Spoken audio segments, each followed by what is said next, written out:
Hiya, I'm Watkins. I'm an assistant owner partner. My business is going to be called Paragon Direct. I've just incorporated it. Today I'm actually just going to be talking about something that's actually quite useful for any new person that's accessing the site. And this is something that I kind of initially struggled with, getting my head around it, because I originally came from a very typical customer service base in hospitality. So it was restaurant work, and it was very much yes ma'am, thank you ma'am, that sort of thing. So it's a topic called block negatives, and this is something that's quite important when you're getting to grips with sales in your first couple of days and first couple of weeks. So I'm just going to get straight into it. So customers are always going to think, why are you there and what you're doing. So you've got to kind of understand the psychology behind it as to why, what a customer's going to perceive of you. And this gives you a bit more confidence in when you're actually dealing with certain questions that the customer will give you. So I got this information off another really experienced owner, and he talked about the different percentages of people that you'll meet in the field. And 80% of people are actually sort of not made a final decision as to what sort of, what to think about you. 10% have. These sort of customers are not sort of that interested in speaking to you regardless. You don't spend much time with them. And 10% are actually very positive, so regardless of what you're there for, they're actually going to be fairly interested in speaking to you, and it's just a sort of a natural human interaction, which is fantastic. So the people that I really don't want to spend time with is that small 10% of people that are just what we call negative. I was always a firm believer in that I'd rather speak to more people to find more positive people. And I would spend more time with those people that are positive and ignore the rest. But I accept that 80% of people haven't made a decision. So my psychology is that I need to introduce myself in a certain way that they can make a better informed decision of me once I've sort of started giving them my presentation and short stories. Okay, so 80% of people that may say they're busy, they're not interested for any reason, and it's just a natural reaction because they haven't made their mind up. But they've got very much different body language to a lot of people that you would just assume are negative because they're not closed or anything like that.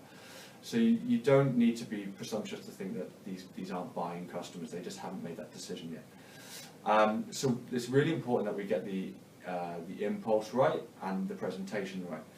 So normal people obviously don't know what you're doing, this 80%.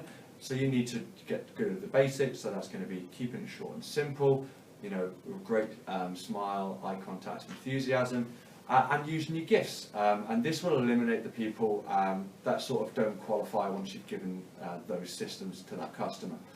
And then you can start focusing on the people that are more positive once you've delivered this message to those customers.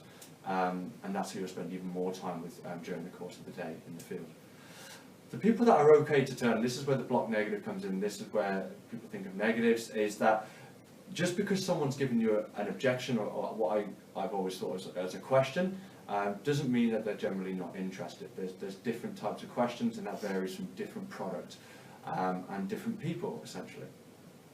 So, for example, if someone gives you an objection of I'm busy at the moment, it's a real case of smile, agree, and it's re-impulse and actually closing on something else, because in every instance you're going to be a customer where you have to solve a problem. So they're giving you a problem or an excuse in some way as to why they couldn't continue the conversation further, and you need to solve that and then again finish off with the close.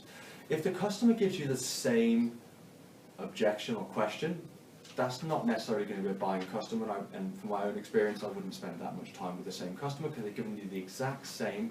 And this is where it's important not only to remember what you're saying, but also to listen to what the customer's saying to you.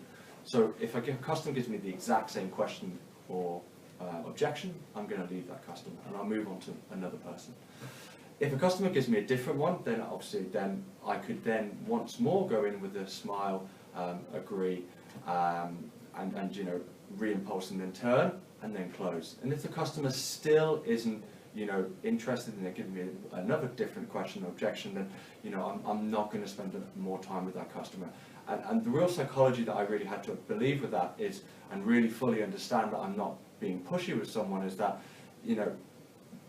people are very different. some people will have some different scenarios, and you will come across some people that generally just have a lot of questions about what you're doing and what the product is, and depending on their answers and depending on the simple things like body language, it is where you'll take the conversation from there.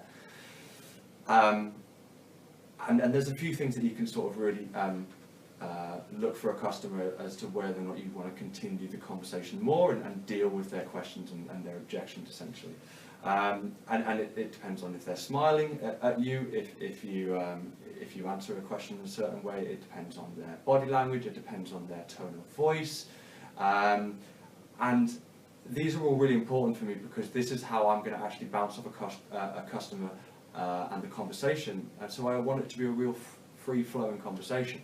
My idea when I was very new is that if I'm able to spend some time with someone in the same sort of aspect that is if I was talking to them about the product in the pub, in that same sort of conversation, that's the people that I want to spend all of my time with during the field. And the people that don't fit into that category, no problems, have a fantastic day, and maybe we'll speak to them in the future, because that's the whole point of the customer service, is they could always be a future customer in the first place, and really conditioning your territory. And that's so important for us as a business, because that gives us longevity, it gives us fantastic quality, and most importantly for you in the field, it protects your attitude, and it keeps you more positive towards the field and the customers that you're speaking to on a day-to-day basis. And it's just a lot more fun.